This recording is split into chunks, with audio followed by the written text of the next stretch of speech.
ओम नमः शिवाय। ये श्री शिव महापुराण की रुद्र संहिता का 9वां अध्याय है। देवी उमा एवं भगवान शिव का प्राकट्य एवं उपदेश देना।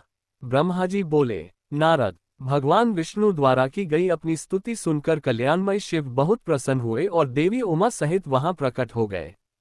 भगवान शिव के 5 मुख थे और हर मुख में 3-3 नेत्र थे। मस्तक में चंद्रमा, सिर पर जटा तथा संपूर्ण अंगों में विभूति लगा रखी थी।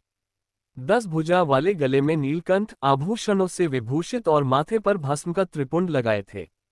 उनका ये रूप मन को मोहित करने वाला और परम आनंदमय था। महादेव जी के साथ भगवती उमा ने भी हमें दर्शन दिए। उनको देखकर मैंने और विष्णु जी ने पुनः उनकी स्तुति करनी शुरू कर दी। तब पापों का नाश करने वाले तथा अपने भक्तों पर सदा कृपा दृष्टि रखने वाले महेश्वर ने मुझे और भगवान विष्णु को श्वास से वेद का उपदेश दिया। तत्पश्चात उन्होंने हमें गुप्त ज्ञान प्रदान किया। वेद का ज्ञान प्राप्त कर कृतार्थ हुए विष्णु जी और मैंने भगवान शिव और देवी के सामने अपने दोनों हाथ जोड़कर नमस्कार किया तथा प्रार्थना की।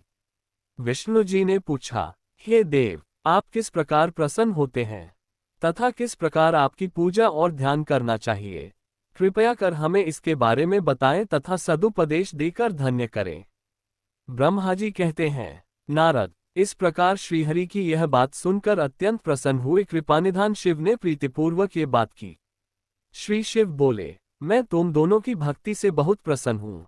मेरे इसी रूप का पूजन व चिंतन करना चाहिए। तुम दोनों महाबली हो। मेरे दाएं बाएं अंगों से तुम प्रकट हुए हो। लोकपिता ब्रह्मा मेरे दाहिने पार्श्व से और पालनहार विष्णु मेरे बाएं पार्श्व से प्रकट हुए हो। मैं तुम पर भली भांति प्रसन्न हूँ और तुम्हें मनोवांछित फल देता हूँ। तुम दोनों की भक्ति सुदृढ़ हो। मेरी आज्ञा का पालन करते हुए ब्रह्मा जी आप जगत की रचना करें तथा भक्त विष्णु जी आप इस जगत का पालन करें।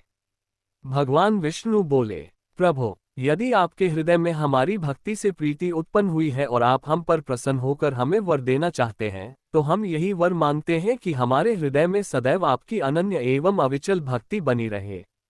ब्रह्मा जी बोले, नारद, विष्णु जी की यह बात सुनकर भगवान शंकर प्रसन्न हुए। तब हमने दोनों हाथ जोड़कर उन्हें प्रणाम किया। शिव जी कहते हैं, मैं सृष्टि, पालन और संहार का करता हूँ। मेरा स्वरूप सगुण और निर्गुण है। मैं ही सच्चिदानंद निर्विकार परम ब्रह्म और परमात्मा हूँ। सृष्टि की रचना, रक्षा और प्रलय रूप गुणों के कारण में ही ब्रह्मा, विष्णु और रुद्र नाम धारण कर 3 रूपों में विभक्त हुआ हूँ। मैं भक्तवत्सल हूँ और भक्तों की प्रार्थना को सदैव पूरी करता हूँ। मेरे इसी अंश से रुद्र की उत्पत्ति होगी। पूजा की विधि विधान की दृष्टि से हम में कोई अंतर नहीं होगा। विष्णु, ब्रह्मा और रुद्र तीनों एक रूप होंगे। इनमें भेद नहीं है। इनमें जो भेद मानेगा वो घोर नरक को भोगेगा। मेरा शिव रूप सनातन है तथा सभी का मूलभूत रूप है। ये सत्य ज्ञान एवं अनंत ब्रह्म है। ऐसा जानकर मेरे यथार्थ स्वरूप का दर्शन करना चाहिए। मैं स्वयं ब्रह्मा जी की भरिकुटी से प्रकट होऊंगा। ब्रह्मा जी आप सृष्टि के निर्माता बनो। श्रीहरि विष्णु इसका पालन करें तथा मेरे अंश से प्रकट होने वाले रुद्र प्रलय करने वाले हैं। उमा नाम से विख्यात परमेश्वरी प्रकृति देवी है। इन्हीं की शक्तिभूता वाग्देवी सरस्वती ब्रह्मा जी की अर्धांगिनी होंगी और दूसरी देवी जो प्रकृति देवी से उत्पन्न होंगी, लक्ष्मी रूप में विष्णु जी की शोभा बढ़ाएंगी तथा काली नाम से जो तीसरी शक्ति उत्पन्न होगी वह मेरे अंशभूत रुद्रदेव को प्राप्त होंगी। कार्य सिद्धि के लिए वे ज्योति रूप में प्रकट होंगी। उनका कार्य सृष्टि, पालन और संहार का संपादन है। मैं ही सृष्टि, पालन और संहार करने वाले रज आदि 3 गुणों द्वारा ब्रह्मा, विष्णु और रुद्र नाम से प्रसिद्ध हो 3 रूपों में प्रकट होता हूँ। तीनों लोकों का पालन करने वाले श्रीहरि अपने भीतर तमोगुण और बाहर सत्वगुण धारण करते हैं।